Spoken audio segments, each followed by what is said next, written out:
Hello everyone, आज हम पढ़ेंगे टैबलेट एम्लोकाइन 80 के बारे में। इसका हम यूजेस देखेंगे, मैकेनिज्म ऑफ एक्शन देखेंगे, साइड इफ़ेक्ट्स देखेंगे और प्रिकॉशंस, यानी कब आप इस टैबलेट को ले सकते हो और कब नहीं लेना। चलिए स्टार्ट करते हैं एम्लोकाइन 80 के बारे में। एम्लोकाइन 80 का यूज़ करते हैं हाइपरटेंशन को ट्रीट करने के लिए। हाइपरटेंशन यानी हाई बीपी जो होती है उसको कम करने के लिए हम किसका यूज़ कर रहे हैं? एम्लोकाइन का। सेकेंड, हम इसका यूज़ करते हैं एंजाइना यानी चेस्ट में पेन। चेस्ट पेन कब होता है? जब आपके हार्ट में ऑक्सीजन डिलीवर ठीक से नहीं हो पाता या जो ब्लड का सर्कुलेशन होता है हार्ट तक वो प्रॉपरली नहीं पहुंच पाता, जिसकी वजह से चेस्ट में पेन होता है और उसको हम क्या बोलते हैं? एंजाइना बोलते हैं। इस मेडिसिन का यूज़ तब करते हैं जब हमारा सिंगल मेडिसिन इफेक्टिव नहीं होता, तो हम किसका यूज़ करते हैं? एम्लोकाइन का, क्योंकि एम्लोकाइन में दो कॉम्बिनेशन है मेडिसिन का जिसका नाम है एम्लोडिपिन और एटेनोलॉल। एम्लोडिपिन क्या काम करता है? ये कैल्शियम चैनल को ब्लॉक करता है। आपको ये चीज़ समझनी पड़ेगी एक सिंपल लैंग्वेज में। अगर कहीं पे भी कैल्शियम चैनल ओपन हो रखा है तो वो क्या करेगा? कॉन्ट्रैक्शन करने का काम करता है, ठीक है। तो अब यहाँ पे आप समझ लीजिए कि ये कैल्शियम चैनल कहाँ पे ब्लॉक हो रहा है? ब्लड वेसल्स में क्या कर रहा है? ब्लॉक कर देता है कैल्शियम चैनल को। तो ये कैल्शियम चैनल को अगर ब्लॉक कर रहा है तो हमारा क्या है? कॉन्ट्रैक्शन नहीं हो पाएगा ब्लड वेसल्स। तो क्या हो जाएगा? ब्लड वेसल्स हमारे रिलैक्स हो जाएंगे। अब पता है कि कोई चीज़ अगर रिलैक्स हो गई है तो क्या करेगी? वहाँ पे जो हाई ब्लड प्रेशर के चांसेस बढ़ रहे थे वो धीरे धीरे क्या हो जाएंगे? स्लो होना स्टार्ट हो जाएंगे। एक सिंपल आपको एग्जांपल में समझाती हूँ कैसे बता रहे हैं कि आपने देखा होगा जब आप प्लांट्स को पानी देते हैं तो अगर आप पाइप से दे रहे हो तो आप अपना टिप अगर उस पाइप का दबा देते तो फ्लो बहुत तेज़ होता है ना?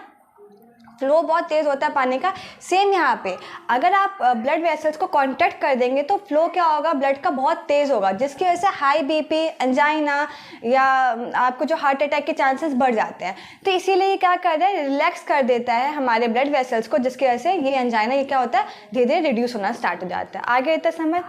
अब इसके ऐसे हम बात करते हैं एटेनोलॉल की। एटेनोलॉल क्या होता है? एक बीटा ब्लॉकर होता है। बीटा ब्लॉकर में क्या होता है? दो टाइप्स के बीटा रिसेप्टर्स होते हैं, बीटा 1 और बीटा 2 रिसेप्टर्स।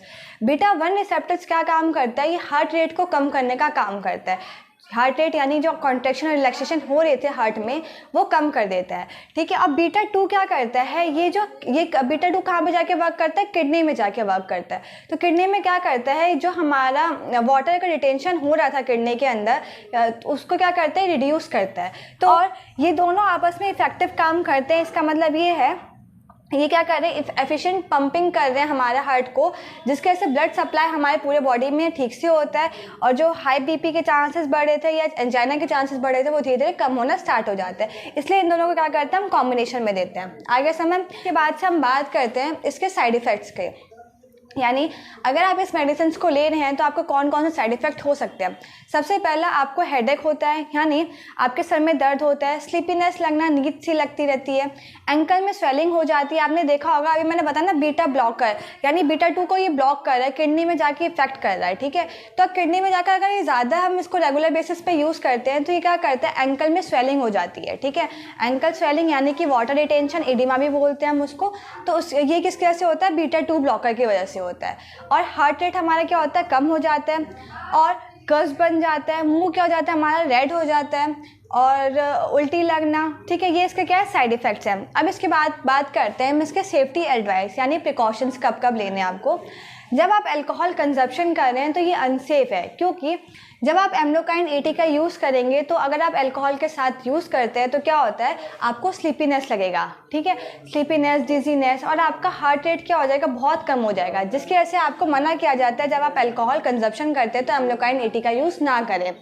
सेकेंड, अगर कोई मदर प्रेग्नेंट है या वो ब्रेस्ट फीडिंग वुमेन है तो उसको डॉक्टर से कंसल्ट करवाने के बाद ही वो इस मेडिसिन का यूज़ करें, क्योंकि उनके लिए भी क्या है? ये कॉन्ट्राइंडिकेशन हो सकता है, ठीक है। सेकंड, थर्ड क्या आपका अगर आप ड्राइविंग कर रहे हैं तो ये उस टाइम पे भी अनसेफ है, क्योंकि स्लीपीनेस कॉज कर रहा है, ठीक है। तो आपको नींद लगना, तो ड्राइविंग के टाइम आप इसका यूज़ ना करें। फिर आपका फोर्थ है किडनी या लीवर पेशेंट को आपको ये डॉक्टर से कंसल्ट करवाने के बाद तभी आप इस टैबलेट का यूज़ करें, विदाउट डॉक्टर के प्रिस्क्रिप्शन यूज़ ना करें। तो ये मैंने पहले लिखा था प्रिस्क्रिप्शन बेस्ड मेडिसिन, यानी डॉक्टर से कंसल्ट करवाने के बाद ही आप इस मेडिसिन का यूज़ कर सकते हैं। आपको किसी नए ड्रग के बारे में पढ़ना हो तो प्लीज़ कमेंट सेक्शन में बता देगा। Thank you.